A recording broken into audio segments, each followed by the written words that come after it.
Hi, folks. It's Peter Lemieux with Rounding Third, and I want to tell you a baseball story. It's kind of what I do. I tell baseball stories. Today's story is not about a player or an event or a team. Today's story is going to be about an owner, one of the most historically significant owners in the history of baseball. Today, I want to tell you the story of Bill Veeck. Bill Veeck's last name was spelled Veeck, so some people call him Bill Veeck. He corrected that when he wrote a story about himself, which was a book entitled Veeck as in Wreck. And a lot of people considered Bill Veeck a wreck. I'll tell you a story and I'll let you decide. Was he insane? Was he a genius? Was he kind of a cheat? He was potentially all of them, but his mark on baseball is truly significant. In 1940, Bill Veeck, who came from a baseball family, saved up some money and bought a AAA baseball team, the Milwaukee Brewers of the American Association. This team was not doing well either financially or on the playing field. In 5 seasons as owner of the Milwaukee Brewers, Bill Veeck's team won the pennant 3 times. He did so many innovative things for this team. Just tell you a few. Bill Veeck threw himself into this team and every team he was ever associated with. When he got to Milwaukee after purchasing the team, he actually sat in the booth and helped sell tickets. He sat through the whole game, watching it in the stands with fans, talking to them. He was the last person to leave the ballpark every single game. Bill learned that Milwaukee was a blue-collar town.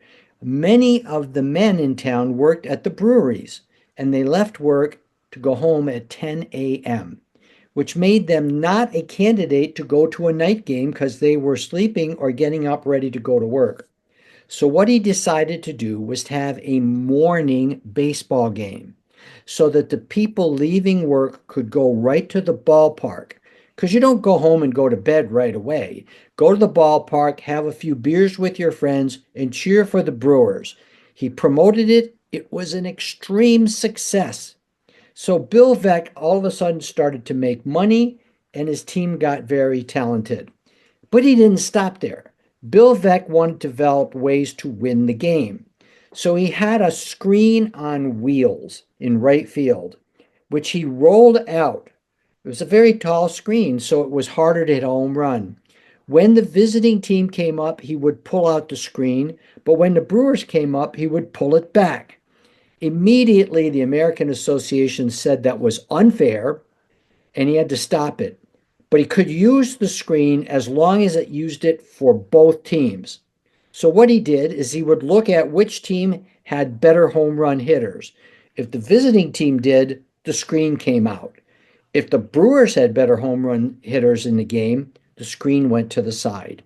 This is a stunt he pulled later on in the major leagues also. He was very, very creative. He was dynamic. He was exciting. To give you an idea of how committed Bill Veeck was, he had a leg injury from World War II, which required over time 36 operations and eventually the loss of his right leg. So he had wooden leg. In fact, he had several wooden legs in his lifetime. He was a chain smoker. So what Bill Veeck did is he carved an ashtray in his leg so he could smoke and just put it out in his leg. He eventually sold the Brewers and set his sight on the Philadelphia Phillies. At that time, there were 2 teams in Philadelphia, the Philadelphia Athletics and the Philadelphia Phillies. The Athletics had a good team in the American League, the Phillies not so good, and the Phillies were losing money hand over fist, and they had to be sold or move or something. Veeck wanted to buy the Phillies. So he went to the commissioner of baseball, Kennesaw Mountain Landis, True or not, Landis had a reputation of being a racist because he governed during the time of what we called the Gentleman's Agreement, where although not illegal, all the owners agreed not to play black players. When Veeck went to see Landis, he said he wanted to buy the Phillies and he put in his bid. He then told them that he was going to make the team 100% black players from the Negro leagues because he thought they could compete and win in the majors. 2 weeks later, Landis announced that the Phillies were sold to a man named William D. Cox for less money than what Veeck offered. Draw your own conclusion. Some people say the story's not even true. Okay?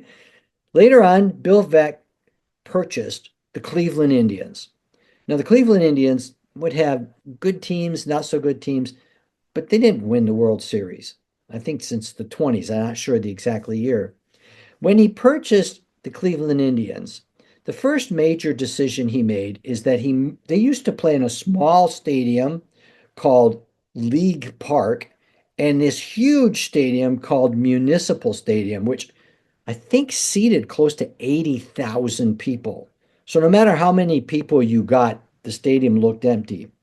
Bill Veeck made the decision we're going to have one stadium, and he made it Municipal Stadium, and it stayed that way until it was destroyed and rebuilt into a new stadium. Cleveland Indians played in huge Municipal Stadium. He wanted to make the team competitive, so in 1947, I believe, he put in a portable center field fence where he could move it in and out depending on the distance that favored the Indians against their opponents. After the season, the American League made that illegal, but he was always trying to think of ways he could win. The best way he thought of winning was he signed Larry Doby. He became the first black player to play in the American League about a year, 6 months after Jackie Robinson signed and played with the Brooklyn Dodgers. Second black player totally, first in the American League. It was an immense success for baseball purposes.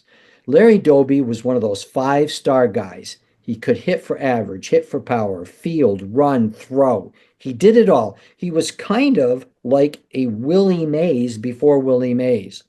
He had to do all the battles that Jackie Robinson had, with racism and players both on his own team and other teams not accepting him. Bill Veeck made it clear that he was their person. He introduced Larry Doby to the players on the team. All their guys put out their hand to shake it except for 3 players. As soon as he could, Bill Veeck traded all 3 of those players.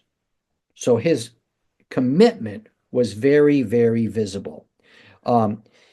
Indians had a good team. They had a particularly good pitching staff. But in 1948, they were so good, they had a real chance to defeat the preeminent team in the American League, the New York Yankees, for the pennant. But Bill Veeck wanted another pitcher to stabilize that staff for the pennant run. In the summer of 1948, Bill Veeck signed 42-year-old Satchel Paige to pitch for the Indians.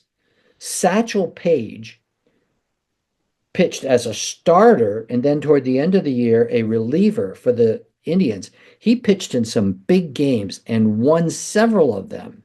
I don't have in front of me the exact statistics, but I think his record was 6 wins and a couple losses with an earned run average around 3 or a little less. He pitched really well for them and won some big games. The Indians won the pennant, went to the World Series, and in the World Series, they won it with 2 black players, Satchel Paige, Larry Doby. Larry Doby got the winning hit in a big game in the World Series. The newspapers published a picture of him and the winning pitcher hugging each other after the game. White guy, black guy. It was historically significant. I might add, the Cleveland Indians have not won a World Series since that one. To There's a lot of stories about that, and I would love to talk about the 48 Indians at another time. Bill Veeck went in through a terrible divorce. Well, divorce is always terrible, right? And he lost most of his money, so he had to sell the Indians. But in 1951, he got enough of the money together to buy 80% of the St. Louis Browns. Now, here's a doozy. St. Louis had two teams, the Browns and the Cardinals. Same thing as Philadelphia. One was going to make it, one wasn't. Now, today we would say that's answer is easy. It's going to be the Cardinals. Well, it wasn't so easy back then. Both teams were struggling. Bill Veeck bought the Browns and was convinced he could outdraw them and be the better team so that in fact, it almost came to, there's a rumor that the Cardinals got put up for sale and were going to go to Houston. However, a local business in St. Louis, a small company called Anheuser-Busch, bought the Cardinals. Once that happened, Bill Veeck knew he was done in St. Louis because Budweiser was not going to move out of St. Louis, and neither were the Cardinals. I want to just tell you that when he had, I have one quick story. When he had the Browns, he did something very famous. In August 19th, 1951, he signed a player named Eddie Gaedel. Eddie Gaedel was a midget. He stood 3 foot 7 inches tall. He was the shortest person to ever play in a game. In the second game of a doubleheader, Eddie Gaedel came up in the bottom of the first inning wearing a number 1/8, 1/8 on his uniform. Of course, he walked on 4 pitches, was pinch run for. He never played again because after the game was over, the American League made a rule that you had to be a certain height to play baseball. But that just showed the craziness, the creativity that he had. Once he had a grandstand manager's day. It enabled the fans to vote on various in-game strategic decisions by holding up placards, hit and run, take, pull the pitcher, and they would hold up placards, and he would do what the vote was. The Browns won the game 5-4 and broke a 4-game losing streak. In 1952, he suggested that all American League clubs share radio and television revenue with the visiting clubs. The Yankees hated that because they were making the most money. Outvoted, Veeck refused to allow Browns opponents to broadcast games when they played in St. Louis. The league responded by eliminating a lucrative Friday night games in St. Louis.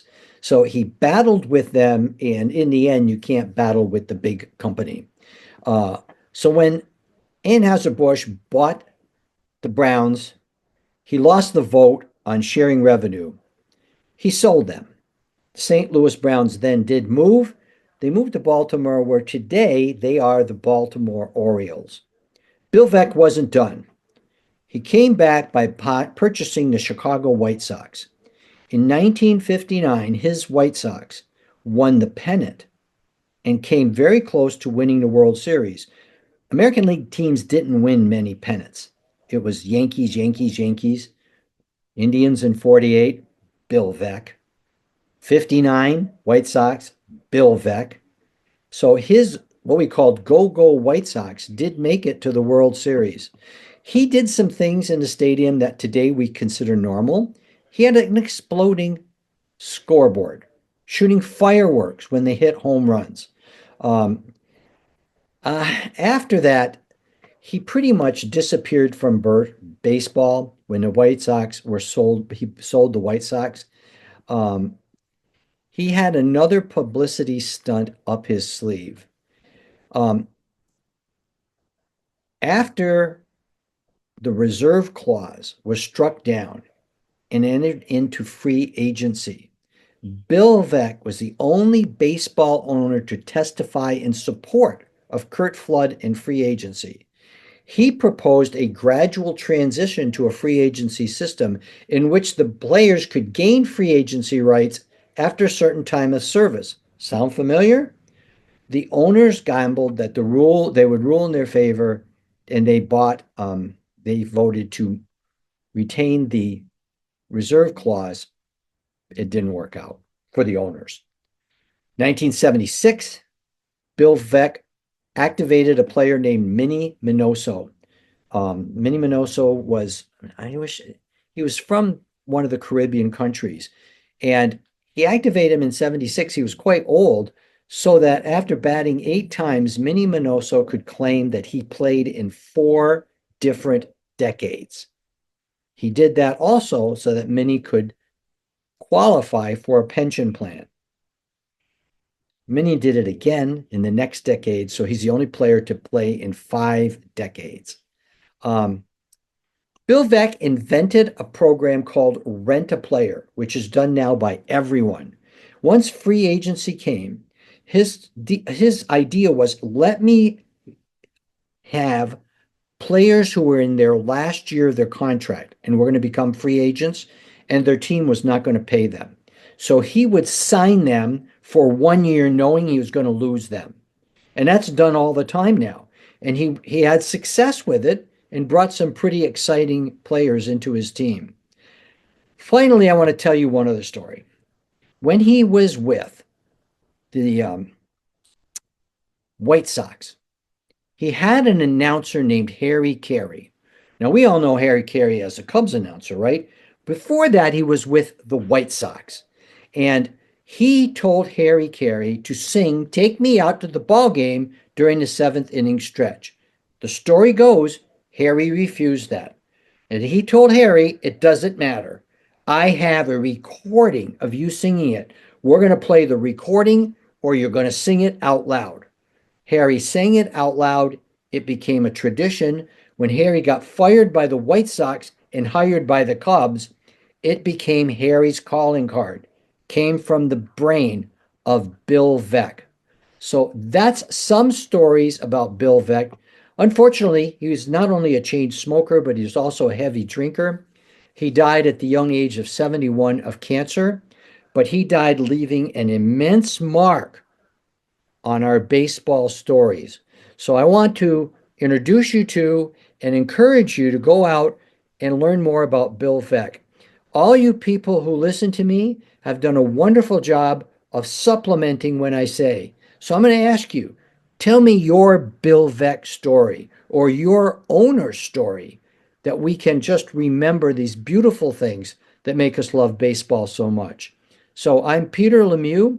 Like and subscribe. This is Rounding Third, and I'll see you again shortly.